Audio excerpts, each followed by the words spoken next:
Welcome back to the channel. It's your boy Uttu Rants. And it's time to react to the two games played at 8:30 Indian Standard Time. Chelsea versus Everton as well as Liverpool versus Brighton. Both the home teams, Chelsea as well as Liverpool, run away with as the winners. 2-0 victories for both the teams. Although it wasn't straightforward for both the teams, especially it wasn't straightforward for Liverpool, who, in my opinion, were quite lucky on the day, and I'll speak about it in later on in the video. Talking about this, I'll talk about the Chelsea versus Everton game first. I thought Everton started off quite decently. It was a 50-50 battle at the start. Chelsea and Everton going band for band.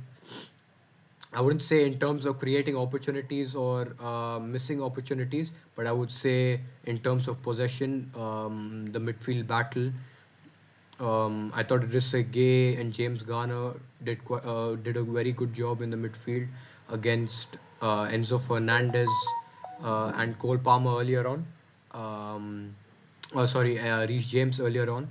I thought Enzo Fernandez was a weak link once again for Chelsea in this game. Once again, and Cole Palmer, what a special player he is, man. Chelsea have been missing the service of Cole Palmer for quite some time, especially in the last few games where the chance creation for them had been minimal. Players such as Joao Pedro, Estevao, Garnucci, more like Garnucciks, Jamie Gittins the Kitten, all unable to create much chances for them. Um, Therefore, them losing to Atalanta just 3 days ago, drawing against Bournemouth 0-0 the previous Premier League fixture, and the game prior to that, losing 3-1 against Leeds.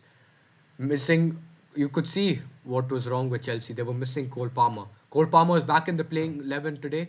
Guess what? Scores in the 21st minute. Cold Palmer. That was a cold finish by Cole Palmer. Beautiful pass by Malo Gusto. He saw the space open, courtesy a mistake by Michael Keane, who gave a lot too much space for Malo Gusto to put Cole Palmer through in behind, and he made no mistake, slotting the ball past the keeper Jordan Pickford. After that, Chelsea were consolidating. They did try their best to attack, but were unable to break through the Everton defense. Later on in the first half, Everton did have their fair chances. O'Brien on the right hand flank, playing right back position, bombarding down the flank, was unable to put in decent crosses for his attackers in the form of Grealish, in the form of the Erno Bari, in the form of Carlos Alcaraz. I think O'Brien wasn't up to it today. He found himself in great positions, I should say. Put in behind by Idrissa Ganage, put in behind by Alcaraz, put in behind by James Garner, but his final ball was awful, in my opinion. And just at the stroke of half time, Chelsea launch another attack. Pedro Neto does beautifully, going past Mikolenko down the wing, cuts the ball back into the center, and Malu Gustu in the box makes no mistake at all. His finish past Jordan Pickford made it 2-0 at halftime to Chelsea. And you could feel from there it was an improbable task for Everton to get back into the game, and especially get a result out of this game after going 2-0 down at halftime at Stamford Bridge. But in the second half, I can't lie, Everton did show some heart. They did create a lot of chances, in my opinion. Chelsea were happy to sit back, had their trust and faith in Reece James, Enzo Fernandez, and later on Andre Santos, who came in place of him, Malo Gustu, Fofana, Shaloba, the two centre halves, as well as Kukureya, who's been Mr. Consistent for Chelsea for the last 1.5 seasons, in my opinion. He's been tremendous, one of the top left backs in the world. I thought they did a very good job in trying to shut Everton down earlier on. But in the last 10 to 15 minutes of the game, I think Everton missed a lot of massive opportunities. I thought Grealish, he had beautiful chances which he didn't take. There was one header which he missed, an easy chance, I would say. Another one where all he had to do was put the ball on target. It was an open net. All he could do was kick the ball out for a throw in somehow. I don't know what the hell he was doing. Another chance was for Charlie Alcaraz, his shot. Bro, that guy is cheeks, I'll be honest with you. They missed Dewsbury Hall, who went down injured earlier on in the game. Him going down was a focal point, a key point in Everton's attack not being as great, as well as the level of attack, the level of creation, the level of chance creation, the level of a player of Dewsbury Hall compared to an Alcaraz is, bro, the difference is, the gap between them is too much. One is here, there's this Dewsbury Hall, and Alcaraz, brother, I can't show you. He can't be on the screen. That's how cheeks and low it is. He's not at all on the level of Dewsbury Hall, not even half the level of Dewsbury Hall. The drop off is significant, honestly. But anyhow, Chelsea obviously were playing on the counter attack. They did have decent opportunities. Alejandro Garnacho could have walked off with the match ball. He could have easily scored 3 to 4 goals. But you know, the guy cheeks, blood.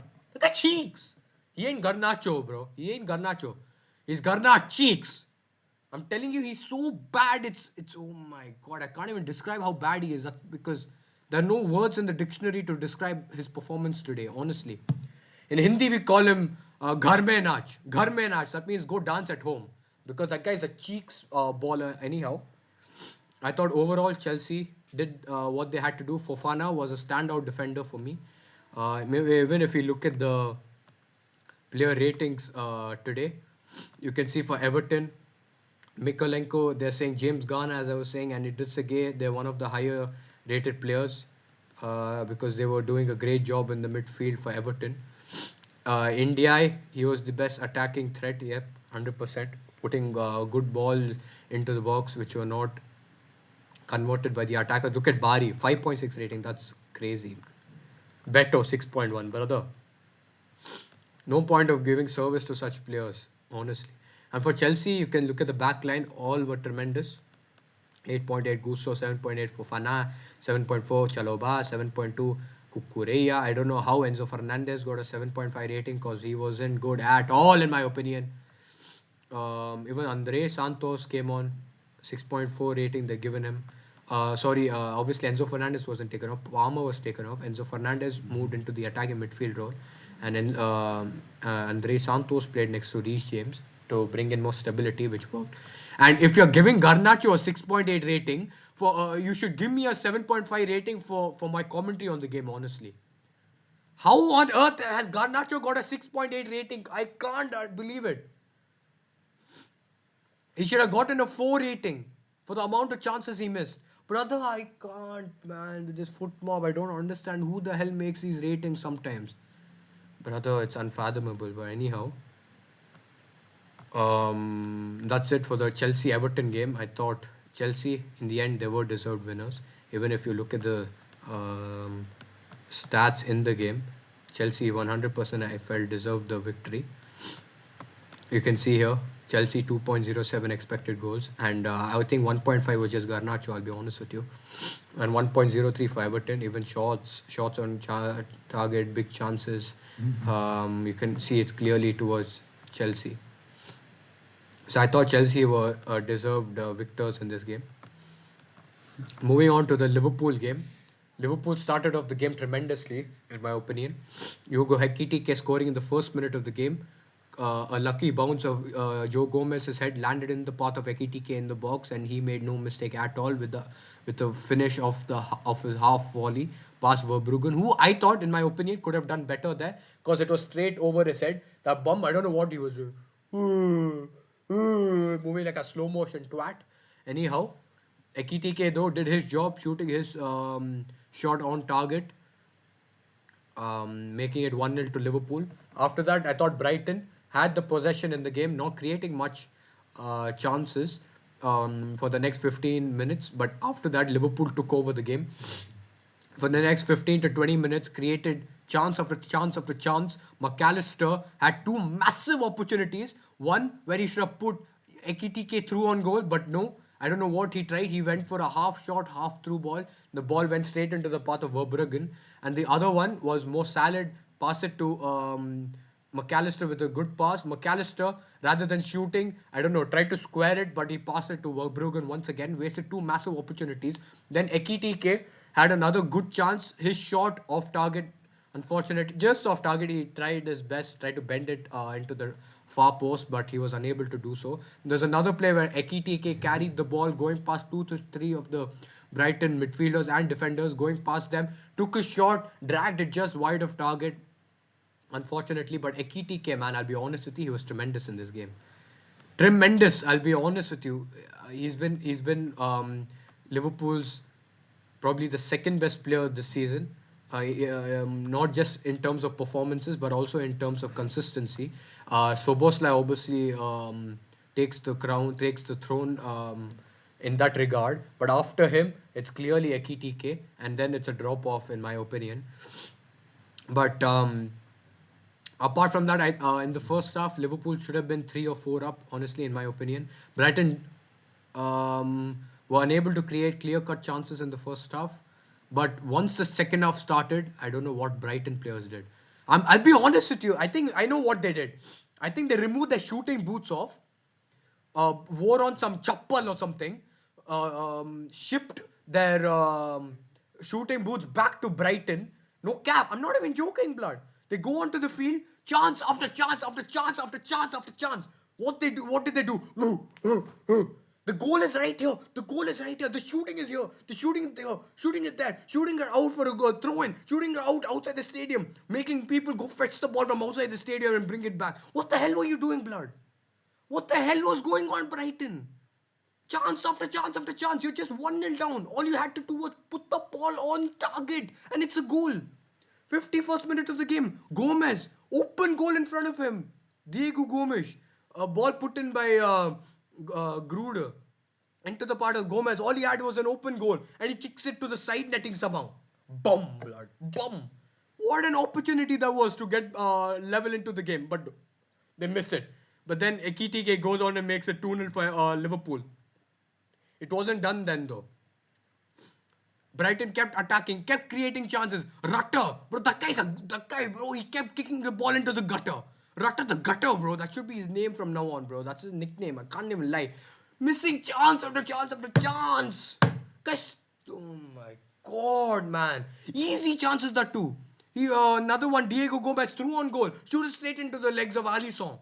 Rutter, right in front of the goal, kicks it out. Right in front, kicks it straight at the keeper. Right in front, kicks it straight at the defender. Bro, what the hell was he doing, man? Brighton, I'm not even joking, created so much in this game. But I think that what they thought was a goal, what they probably envisioned the goal was probably their own supporters who they were kicking on the bloody head. Every single opportunity, headshot after headshot after headshot, killing your own supporters. What, you don't want your supporters to cheer you on or what? You want them to die or what? In the middle of the field. I don't know what to describe of Brighton's chance. No, I can't even say chance creation because they created so many good chances for their attackers. But all they did was miss the whole goal. It's a bum-ass team. Even if you look at the ratings, for example, Ekitike, 9.2, deserved rating. Weats, 8.5. I thought he had a good showing today. Dribbling beautifully today. Going into spaces, cutting in, creating chances for Mo Salah, getting the ball into the path of Alexis McAllister, getting it to Ekitike. Then later on, even bringing Curtis Jones into the play. Tremendous. I thought Wirtz had a very good showing today. Soboslai, as usual, Mr. Consistent for Liverpool. Gravenberch was fine, I thought, in the midfield. Won the ball back in a few occasions, tried to build attacks. I didn't think he was great, in my opinion. Konate, today, I thought he had a good showing. He did pick up a yellow card, I know, for a crunching tackle. But even after that, he wasn't afraid to go for the challenges, winning the ball on every single occasion. Allison made a few saves, 100%, deserved 8.2 rating. Kirkes, I thought he did very well against Yankuba Minty. on few occasions nullifying him. Joe Gomez obviously played just 26 minutes, has a high rating for his assist to Ekitike. Mo Salah got an 8.3 rating for that assist. I think Mo Salah is very lucky to have an 8.3 rating, in my opinion. I'll be honest with you. He had two to three other opportunities to put his players through on goal, but all he could do was um, push the ball too in front of the runners in front of him, wasting the opportunity. And then Isak, I thought he was bad once again. I don't know that guy, bro. He's the worst signing in Prem history at this moment. 150 million pounds for one goal, and we are already in the middle of December. A guy been cheeks. I'll be honest with you. McAllister, I thought was the worst player by far for Liverpool. Very indecisive, losing the ball on many occasions. This attacking role, I think, doesn't suit him, in my opinion. But even for Brighton, Rutter, brother, how does he have a 6.4 rating? Harvard. Not even half and make a zero, bro. He's been cheap. Give him a negative rating, bro. If that's possible, just give him a negative rating. He was so bad. So bad. Wasted every single attacking chance for Brighton today. Gomez, bro. Oh my god, he should have a 2 rating. I'll be honest with you, bro. How do Inchilwood and Baleba have such a low rating compared to Gomez, Rutter, and Gruda also? Bro, these guys, I don't understand who the hell makes these ratings. Because these guys, I don't think they know what the hell they're watching. Either they're watching some game that they're playing on FIFA, because 100% the ratings that they've shown that doesn't reflect to the performances of those players on the field. 100%. I just have to say that. But Liverpool, they'll be super happy because this is a first win in the Premier League for them after quite some time. Last two games were obviously draws for them against Sunderland and Leeds United in dramatic fashion. Um, but now Liverpool, they have moved up on the table. I think they are now in the top four, if I'm not wrong, after this victory, as they are now on 26 points. In sixth place, sorry, because Chelsea also got the win. They're on 28 points. Chelsea, they have moved into fourth position. Crystal Palace have much better goal difference than Liverpool, so they do keep their place in fifth with a +8 goal difference, and Liverpool in sixth with a +2 goal difference.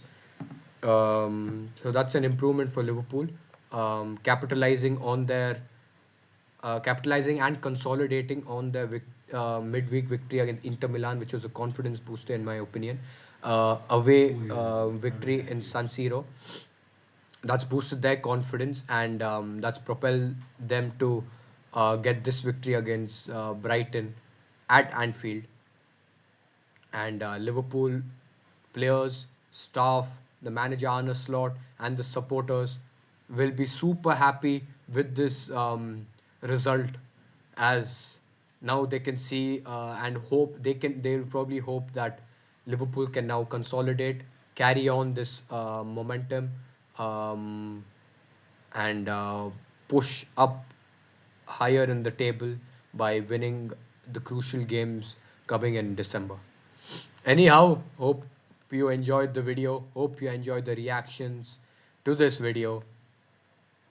Like, share, and subscribe. Don't forget, if I reach 150 subscribers by the end of this year, I'm gonna do a live stream where I have to complete 1,000 push-ups. If you want to see me do that, you know what to do, blood. Share it to every single person you know on this planet. You know what I'm trying to say. Anyhow, I'll see you a lot soon. I'm out. Peace.